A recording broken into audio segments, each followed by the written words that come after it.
2, 1. Hello, welcome to Talking Stories, Cuentos que Hablan.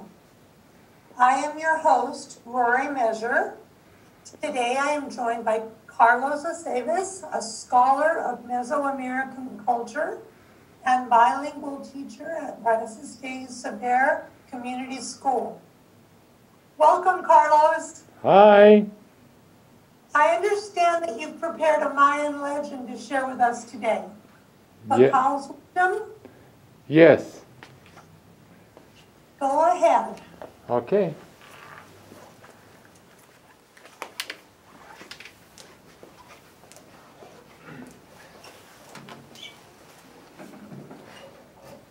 All right. Welcome, everybody. Muy buenas tardes. Buenas tardes. Gracias por estar aquí. Carlos, you're not on the screen. There you go.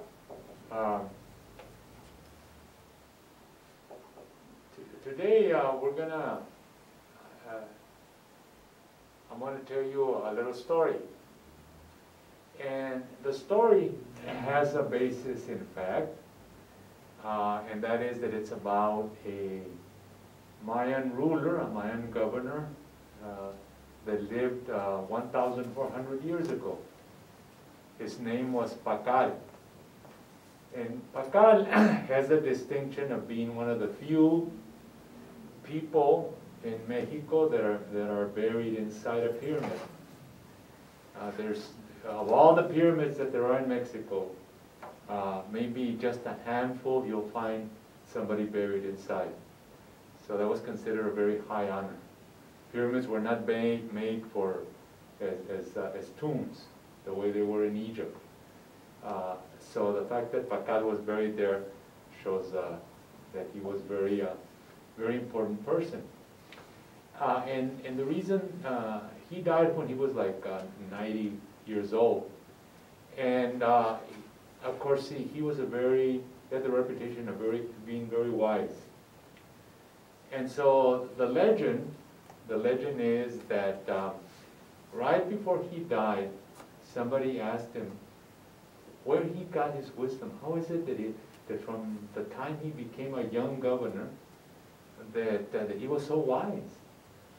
And so they say that he told this story.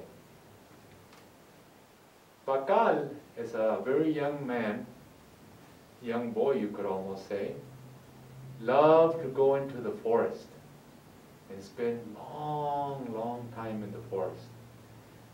He loved to dance in the forest, he loved to sing in the forest, he loved to watch the animals in the forest. He would go to the streams and the rivers and everything about the forest that he loved. He spent many long time in the forest. And one time, the forest was in around the city of Palenque. Palenque still exists today. And one day, he was out in the forest, and it was was sunset, and he was getting ready to go back. And right before he started going home, this young woman, young lady, young maiden, was approached. So he saw that she was coming towards him, and she was beautiful. He thought this was the most beautiful young girl he had ever seen.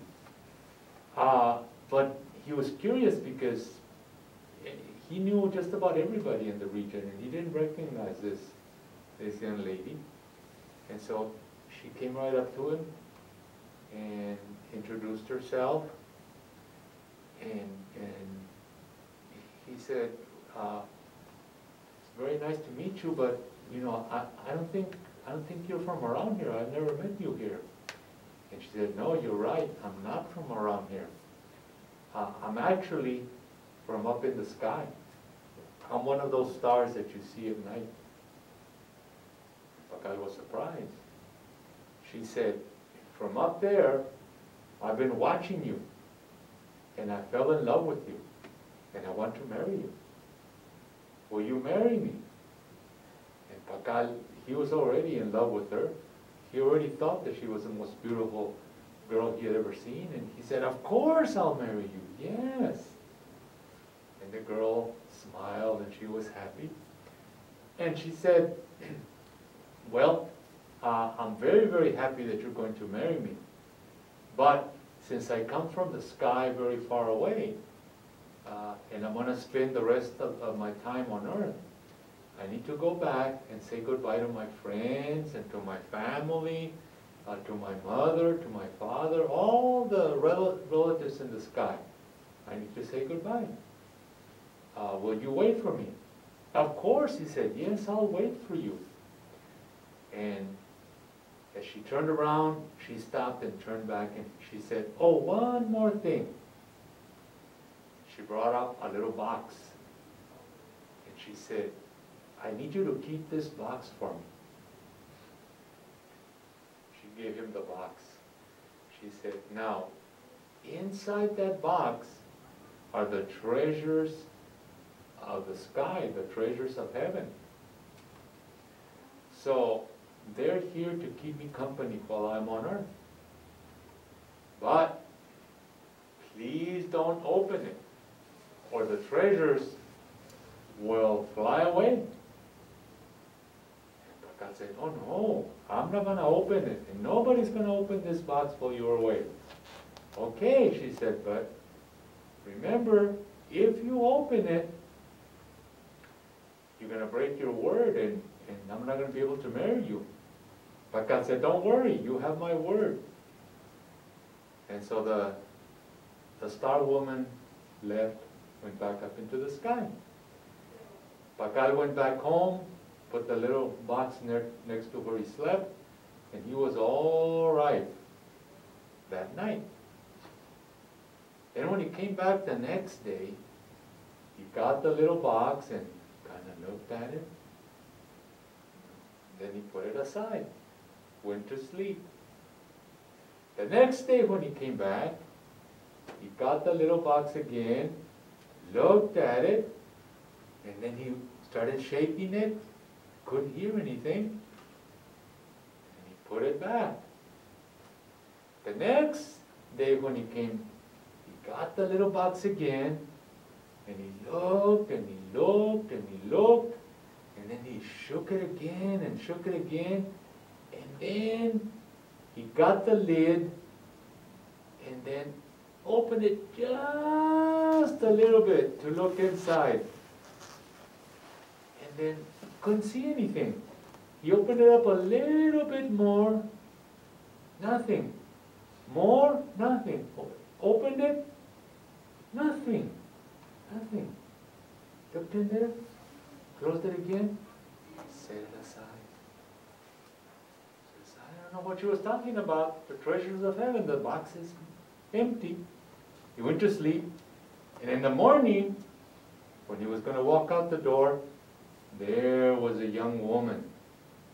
But she was sad, and there were tears running down her cheeks. And Packal, he had that look like, hands in the cookie jar kind of thing.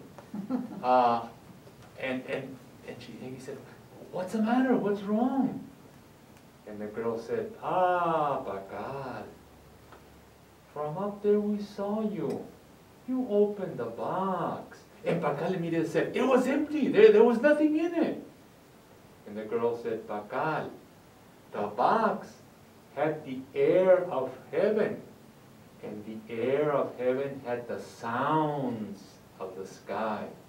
And when you opened the box, the air went out, and so did the sounds. The treasures flew away. So I'm sorry, I can't marry you." And she went back up into the sky. And that was the source of Packal's wisdom. So, I want to get your commentary. Let's begin over here on my left. What can I say? It's because he couldn't be patient, and then he opened the box. I mean, he get that wisdom because he learned that everything has its own time, I think, you know. That he wants to open something and the time that he can, I mean, he didn't take the time. Okay, so the lesson of how you got his wisdom, you're saying that, well, what is the lesson? That He learned- patience? He learned that he has to be patient and everything has its own time. So you think patience is a source of his wisdom? Yeah, or listen, I mean, I don't know, take the, follow the instructions, but it's not that way because he has to have his own decisions too, no? I think it's that he has to learn everything has his own time for everything. no? Okay. Patient. But what was the lesson that they gave him his wisdom?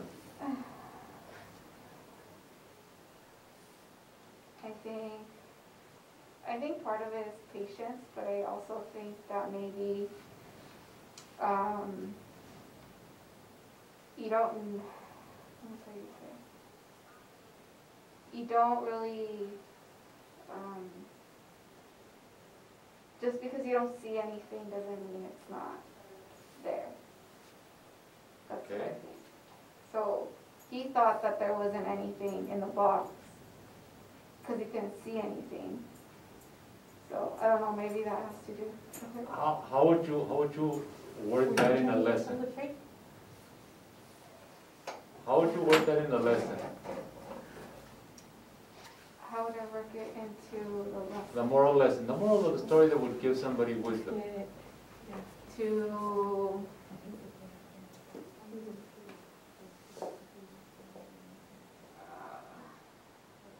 what is it? Alright, that you can't see things. Maybe that the most beautiful things aren't seen, but felt. Okay, that sounds like a very very good point. Guadalupe? Well, I think so. It's curious, because I know respectful that she say. But for me, I think so is when I have the very, very good things, and then I put in out. I know respectful everything. I know how say is curiosity, but I needed they needed more respectful, and then for me is that, and my person is when I have it like the water and I destroy it, the water. Oh, I don't know explain. I have it, how do you say, I have it a tissue, and I'm desperdiciar the tissue, waste the tissue. So, Because I have it something apreciado for the. so you think he learned how to appreciate something that was a treasure? Yeah. Okay. Lucia?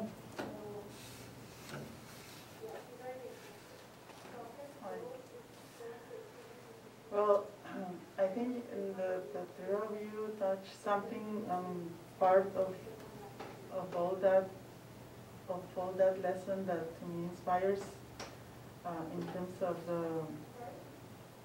the values that has when we don't have.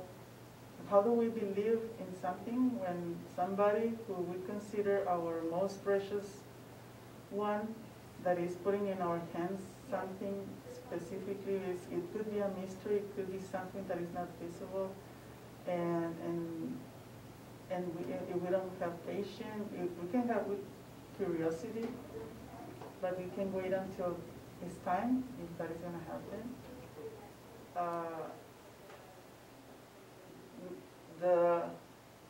The lesson that Packal get in this, I mean, like you said, he wastes his opportunity. I don't know the end of the story or how ends the story, but I know that I maybe the Packal definitely will never ¿cómo se va a perdonar? Will never Forgive himself? forgive himself. And maybe Robbie, I don't know. Yes, how about our guest in the computer? Thank you, Carlos. What a wonderful story, and there's so many directions that we could take in discussion, and we've had a wonderful discussion. Thank you, participants. I'd like to encourage you to extend this conversation at home, and I think you've already got some really good ideas about where you're going to go with this. But I want to suggest two possibilities as ways to get the whole family involved. So when you're talking with young children, you might want to say, think about a time when you asked someone to take care of a special toy or something else that you love. Did they take good care of it? Did they take care of it the way you wanted them to? With more mature children, you might want to explore the idea of the myth itself. Many cultures have stories that explore the tension between our spiritual nature and our physical temptations. Compare the tale of Packal's wisdom with the ancient Turkish tale of King Midas. And that, I think, I would love to know what goes on at your house, and I'm sure if you would share that with me by email, that would be great.